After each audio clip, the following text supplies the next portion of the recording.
You look prepared? You're just gonna throw that away. It's just gonna So this may be twice the length of the ceremony.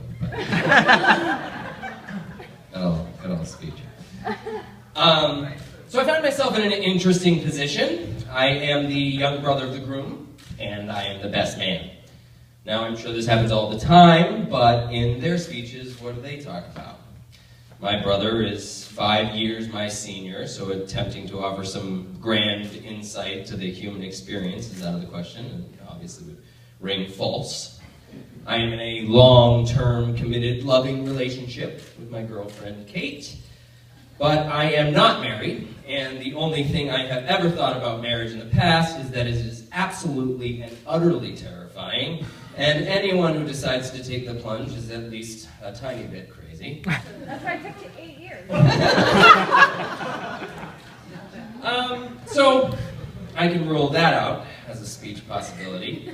I can't testify to all these people as to the power of your love because while we have spent a fair amount of time together, I think that there are people in this very room who are much better suited to speak to how you guys operate as a unit. I can't even mess this speech up enough to at least make everyone think, well, at least Cheryl didn't end up with that guy. Because I am an actor and a fairly good public speaker, and well, I mean, look at me. Jesse, pick me. So I abandoned the idea of the typical speech, and I started to think about what I brought to the table. I can sing, I thought. I am a pretty good singer, trained for years. It's been a while, but this is a wedding. People sing at weddings, so... Then I realized this may be my brother's worst nightmare. And I know you, Cheryl, will appreciate this when I say I didn't want to outshine Mr. Bublé. I also very briefly entertained the idea of equating everything in a marriage to the restaurant industry. Am a waiter at a very nice restaurant in New York City. I thought lots of metaphors and restaurant puns, but the dish on that is, anyway, sliced it. It really set the table for a crummy speech. And I didn't want to get burnt, so I 86'd it.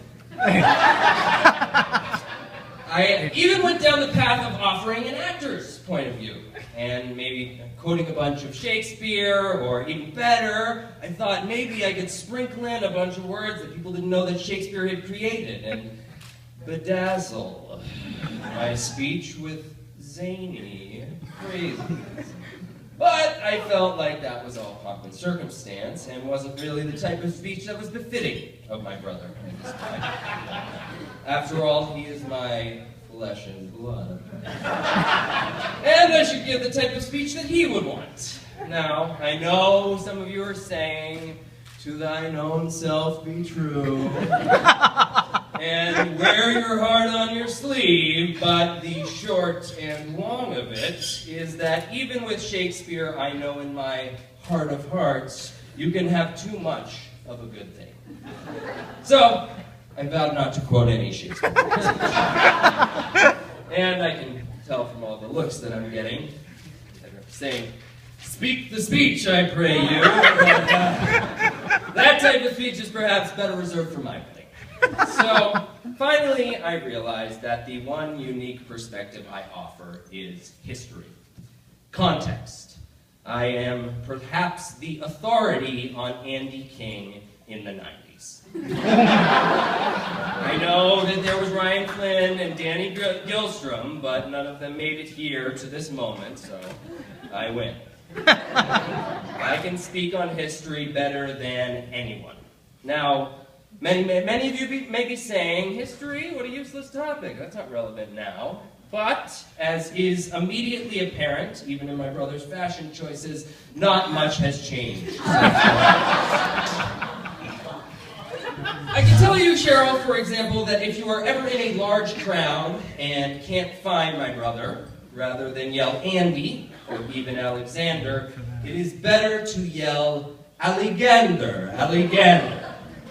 He just responds better to it, and as some people in Disney World were led to believe by my father, it is a foreign phrase meaning come here.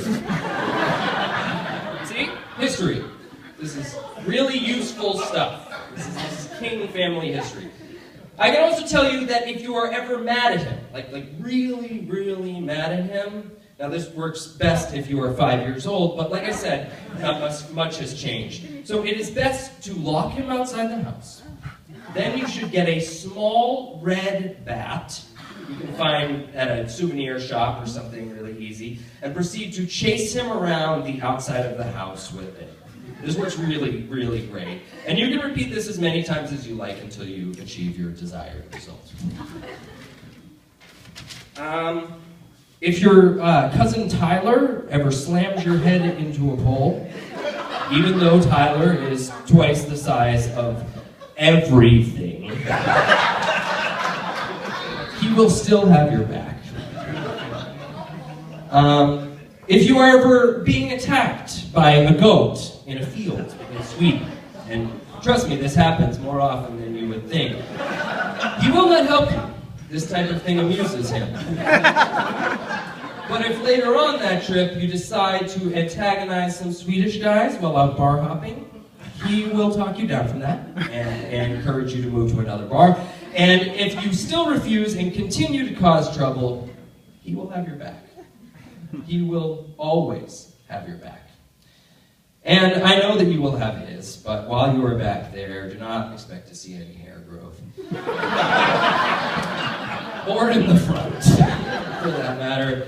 He will try and tell you that this is my father's fault or my grandfather's, but this is not true.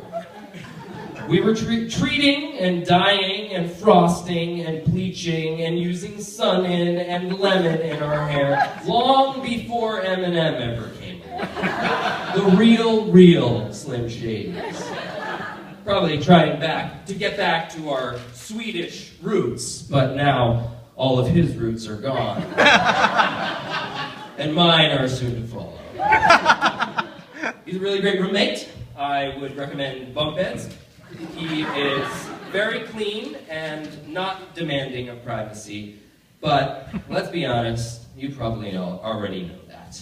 And truth be told, I am not going through this long list of inside jokes for your benefit. While I think you might enjoy them, I am saying them for every person whom you have an inside joke with, who doesn't have one with my brother. Because in my epic search for the right thing to say to you two, I realized you don't need me to say anything. In 8 years, you have developed a life together.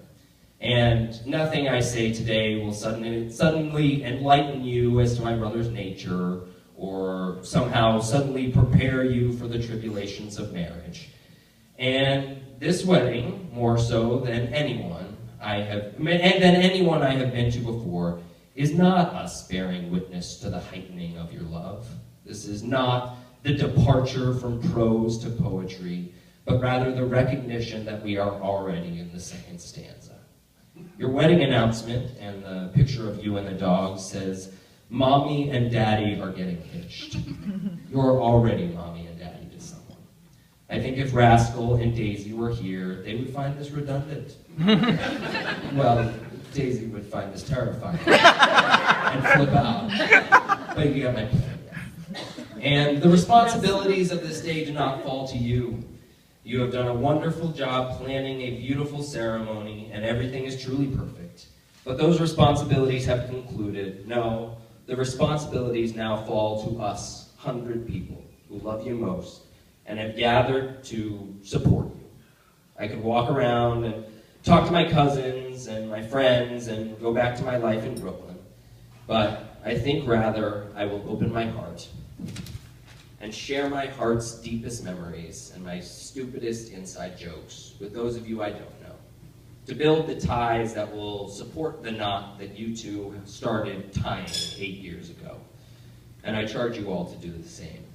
Because 20 years from now, when Cheryl gets back inside from chasing Andy around the house with a small red bat, and she calls one of you for support, I hope that you can look back on this moment and say, you know what? Andy is a really good man, and he comes from good people, and he has a really good-looking and charming younger brother.